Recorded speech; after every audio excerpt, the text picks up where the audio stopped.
कितना बड़ा 2024 के लिए राम मंदिर मायने रखता है और आपके लिए राम मंदिर का बनना क्या किस तरीके से देखते हैं? मेरे लिए तो बहुत बड़ी बात है। सपने जैसा ही था, क्योंकि जब हम लोग बहुत छोटे थे और पढ़ाई कर रहे थे स्कूल में, तो तब से ये राम मंदिर का मुद्दा उठता था। तो सब लोग यही बोलते थे कि ये बन नहीं सकता, हो नहीं सकता। वो बनना ही चाहिए। और देखिए, भव्य राम मंदिर का निर्माण हो रहा है और बहुत जल्दी बन के तैयार हो जाएगा। और तो मेरे लिए तो सपना साकार होने जैसा है। नमस्कार, सोशल संवाद में स्वागत है। मैं शशि भूषण। आज हमारे साथ भोजपुरी के बड़े एक्टर, सिंगर और उसके साथ सांसद और दिनेश लाल निरहुआ जी हैं। और वो सांसद हैं जिन्होंने बीजेपी के आजमगढ़ से 40 सालों के बाद उन्होंने वहाँ पर खाता खोला, मतलब सूखाग्रस्त को उन्होंने एक तरीके से वहाँ पर बदला है। तो बात करेंगे। सबसे पहले आजमगढ़ से हम शुरुआत करते हैं। सर, बातचीत के लिए स्वागत है आपका। बहुत बहुत धन्यवाद। बहुत आजमगढ़ से चुनाव तो आप जीत गए, लेकिन आपके पास वक्त बहुत कम है और फिर सामने चुनाव है। मुझे लगता है कि समय कम है, पर कम समय में ही काम अधिक हो रहा है। अच्छा काम हो रहा है, क्योंकि हम लोगों ने यही आजमगढ़ की जनता से ये वादा भी किया था कि 1.5 साल का समय है। अगर आप लोग अवसर देते हैं तो चूँकि हमारी सरकार है केंद्र में भी और प्रदेश में भी, तो हम लोग आजमगढ़ के लिए अच्छा कर पाएंगे।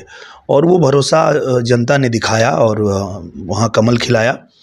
और उसका जो है परिणाम देखने को मिल भी रहा है। वहाँ बहुत तेज़ी से काम हो रहा है। 7 तारीख को आपके यहाँ गृह मंत्री अमित शाह जी जा रहे हैं, तो क्या लोकसभा की तैयारियां शुरू हो चुकी है या क्या बड़ी योजनाओं को आप लोग वहाँ घोषणा करने या शिलान्यास करने जा रहे हैं? किस मतलब क्या कुछ होने वाला है? जी, शिलान्यास ही है। और वहाँ पे हरिहरपुर में एक संगीत महाविद्यालय का शिलान्यास है।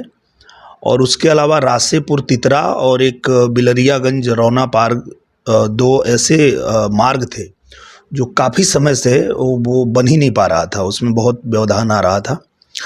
कहीं ना कहीं कुछ दिक्कतें आ जा रही, कभी बजट का, कभी कुछ इशू हो रहा था।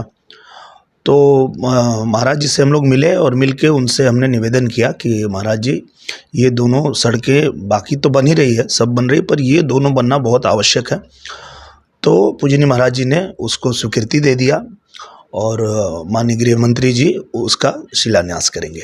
जब उत्तर प्रदेश और लोकसभा चुनाव की बात हुई तो सबसे बड़ी जो इम्पोर्टेंट चर्चा होती है वो राम मंदिर को लेकर।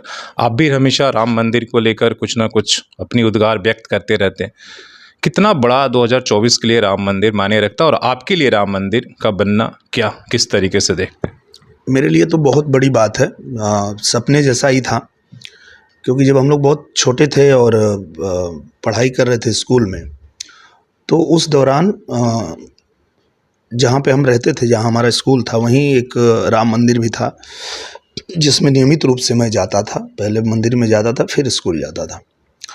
तो तब से ये राम मंदिर का मुद्दा उठता था। तो सब लोग यही बोलते थे कि ये बन नहीं सकता, हो नहीं सकता।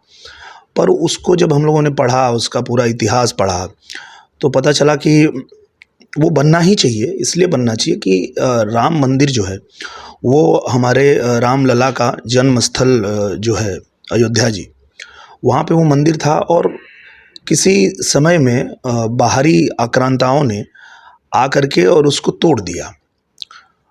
तो तोड़ करके और उस पे फिर एक अलग ढांचा बना दिया। तो निश्चित रूप से हम लोगों को कानून में तो भरोसा था ही, और साथ में ये भी था कि जैसे बाकी सरकारें आती हैं तो वो कहती है कि नहीं, ये नहीं, उसको छूना ही नहीं है, उस पे जाना ही नहीं है, क्योंकि वो तुष्टीकरण की राजनीति करते हैं। पर भारतीय जनता पार्टी ने डे 1 से ये कहा कि हम अगर आते हैं बहुमत से, तो हम राम मंदिर का निर्माण करवाएंगे।